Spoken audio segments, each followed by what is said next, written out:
Hey guys, so today on tea time, I've just stopped for a cup of tea, very busy day today. Just wanted to share some tips with you to make life a hell of a lot easier in Google Analytics by you tagging the URLs.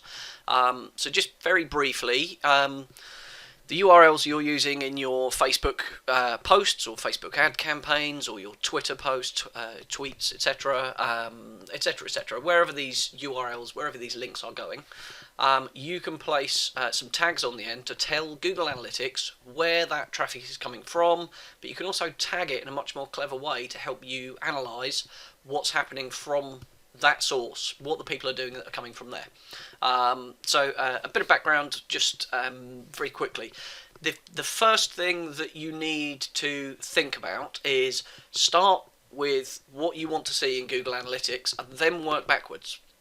So if you think, actually, I'm running a whole bunch of Facebook PPC campaigns and I've got audiences segmented in different ways, then you might want to tag the URLs for those campaigns with specific campaign names so that you can measure how those people behave individually. So how does the audience of women sort of behave as opposed to men? How do 25 to 35 year olds behave as opposed to 45 to 55 or what have you? So depending how you're segmenting and testing those campaigns, you might want to understand, how many sales come from them, what the average sale value is, what the bounce rate is, what the time on site is, and all of those fantastic things we can do in Google Analytics.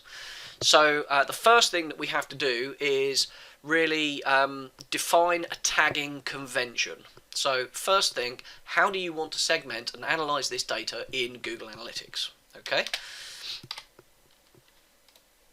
So how does what tags have we got? So there are more than this, but these are the primary ones. So the source would be the name of the website or platform that the traffic is coming from. Now, if you don't add this tag, then Google Analytics will guess by default. So sometimes, for example, untagged traffic from Facebook, Google Analytics knows that it's coming from Facebook, and it will automatically tag it. So if you want to manually tag it, make sure that you use Facebook in exactly the same format. So make sure you're using Facebook with a lowercase f, for example. If you tag yours with, if you manually tag it with Facebook with a capital F, you will end up with traffic sources for Facebook lowercase f and Facebook uppercase f. It gets a bit messy. So stick to the conventions that Analytics uses automatically. The same goes for Twitter, Google, Pinterest, all these different things. So if there is some traffic, if you look at your Analytics account and you see some traffic from those sources already, just manually tag them with those same sources. The medium is exactly the same. So CPC is cost per click or pay per click. And of course, that could be coming from Google Ads, from Bing Ads, from Facebook, any number of places where you might be doing pay-per-click advertising. Now, the thing to bear in mind, particularly with Facebook, is Facebook and Analytics don't play nice together. So if you run a Facebook ads campaign and you don't manually tag the URLs, that traffic will show up as the source is Facebook, but it will either come through as a referral or it will come through as social traffic. So the organic social traffic you're getting from your standard post from Facebook and your paid traffic will all get mixed in together, and you won't have a clue which is what and how people are behaving. So that's one reason, particularly with Facebook, where you would want to tag those as a different medium and say, here's my Facebook ad and my URL, its source is Facebook and medium is CPC, so you can identify that traffic separately. Really important if you're spending money to track how well that's going. The next one is campaign, and campaign is really entirely up to you. So things like Google Ads, if you've got that connected, your AdWords account and your Analytics account, if you've got them connected together, then they play very nicely. They're both Google products. Auto tagging works very well. It will pull through the name of your campaign from your AdWords account, even your name of your ad group, the keyword, all of that stuff will come through automatically. You don't need to do anything with the AdWords URLs typically. You can, but typically you don't need to.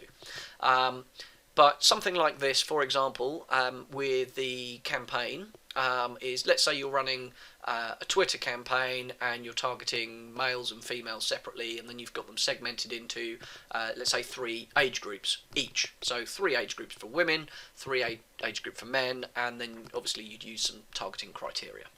Now, what you can do there is, within each of the campaigns, with each of your promoted tweets, you could then tag them with Twitter male 25 to 35, Twitter male 36 to 45, for example.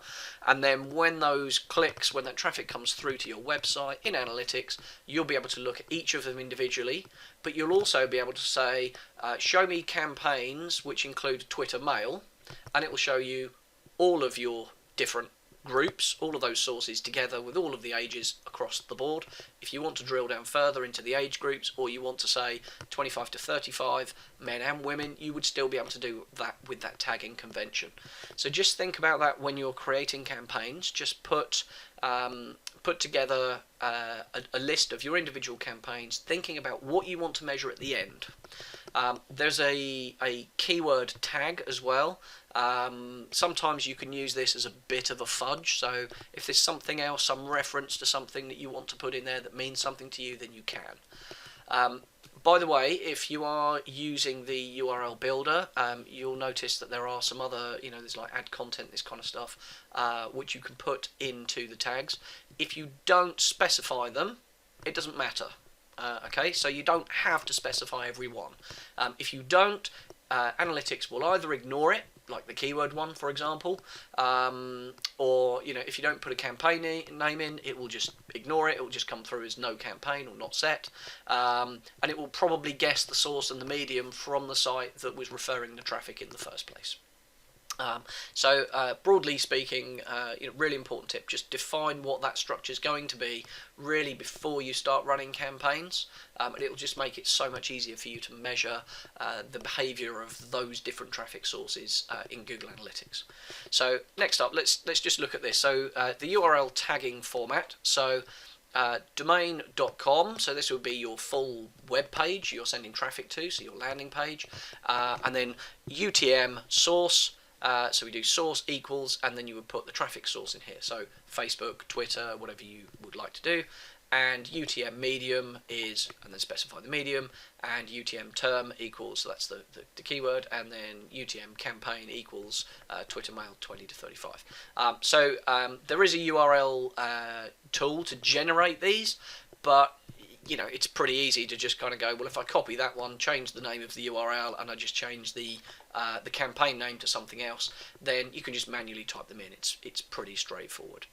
Okay, so let's next have a look at what this looks like when it comes through into Google Analytics. So I'm looking at acquisition, where our traffic came from, all traffic, and then I'm looking at source and medium. So we can see source medium here, and I can see Google Organic.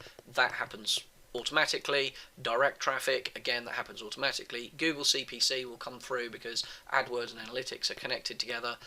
Twitter referral, and you'll see Twitter CPC.